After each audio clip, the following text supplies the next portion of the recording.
subscribe to our channel and do not forget to press the bell icon.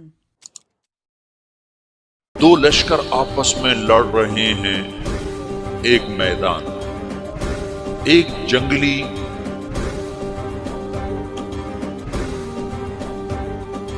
بدوؤں کا قافلہ، جنگل کے لوگ اپنے قبیلے کو لے کر، ایک جنگلی قبیلہ اپنے سردار کے ساتھ نقل مکانی کر رہا ہے ایک جگہ سے دوسری جگہ۔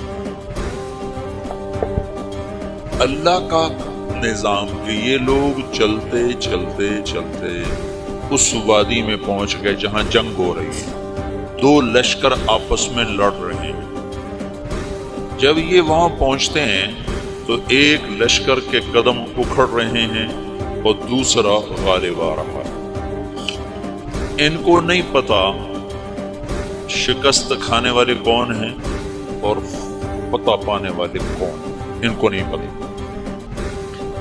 اس جنگلی قبیلے کے سردار کا نام بھی تغرل ہے، تغرل۔ تو یہ سردار کہتا ہے جو شکست کھا رہے ہیں ان کی مدد کرو، کچھ پتا نہیں کون ہے، کہتا جو شکست کھا رہے ہیں ان کی مدد کرو۔ تو 400 وحشی جنگلیوں نے فاتح لشکر کے پیچھے حملہ کر دیا۔ تو یہ کافی ہوتا تو 400 دوڑ جب تلواریں پڑیں تو چند لمحوں میں نقشہ بدل گیا، بھاگنے والے جم گئے اور جمنے والے بھاگ پڑے۔ جب جنگ ختم ہوئی تو شکست خوردہ لشکر کے بادشاہ نے ان کو بلایا، اسے پوچھتا ہے مجھے جانتے ہو میں کون ہوں؟ کہا نہیں۔ کہا تو تم نے میری مدد کیوں کی؟ کہا انسانی ہمدردی کی وجہ سے، تمہیں شکست ہو رہی تھی اس لیے تمہاری مدد کی۔ اور اس نے اپنا تعارف کرایا، میں ہوں سلیمان سلجوقی، ترکی کا بادشاہ، مسلمانوں کا لشکر تھا اور تاتاریوں سے شکست کھا رہا تھا۔ تاتاری فتح پا رہے تھے، مسلمان شکست کھا رہے تھے۔ تو وہ اللہ کی غیبی مدد بن کر آئے۔ تو وہ اسے کہتا ہے میرے ساتھ رہنا پسند کرو، تم نے میرے اوپر احسان کیا ہے، میں اس کا بدلہ دینا چاہتا ہوں، میرے ساتھ رہنا پسند کرو۔ کہنے کا کر لوں گا۔ تو اس کو لے کر ترکی آیا اور استنبول اس وقت روم کی حکومت میں تھا، اسے فتح کیا اس تغرل کے آگے چوتھے پانچویں پڑپوتے محمد فاتح نے۔ تو یہ استنبول ہے، یہ ترکی ہے، بیچ میں ایک چھوٹا سمندر ہے، یہاں ایک جاگیر ہے۔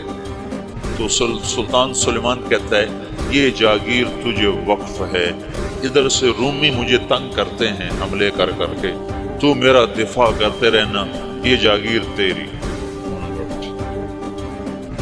اس جاگیر پہ اس نے اپنے قافلے کو آباد کر دیا، اپنے قبیلے کو، اور ایک چھوٹی سی حکومت بنا لی، جو ایک صوبہ سمجھو، سلیمان سلجوقی کا وہ ایک چھوٹا سا صوبہ ہے۔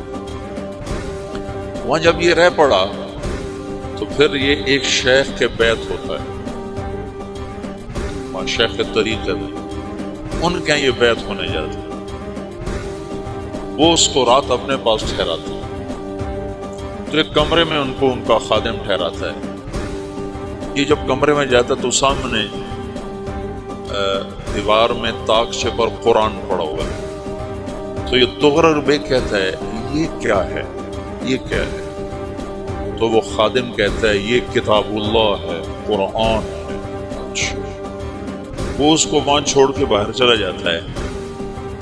وہ دیہاتی آدمی، جنگل کا رہنے والا، پہلی دفعہ زندگی میں قرآن دیکھا، کہتا ہے یہ قرآن ہے، اللہ کی کتاب ہے، میں اللہ کی کتاب کے سامنے سو جاؤں، کتنی بے ادبی ہے۔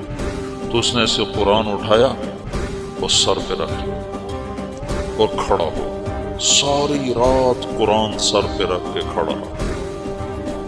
رات کے پچھلے پہر اس کو خواب آیا، کھڑے کھڑے اس نے دیکھا کہ اس کی پشت سے ایک چاند نکلا اور شیخ کی بیٹی کے سینے میں جا کر اتر گیا۔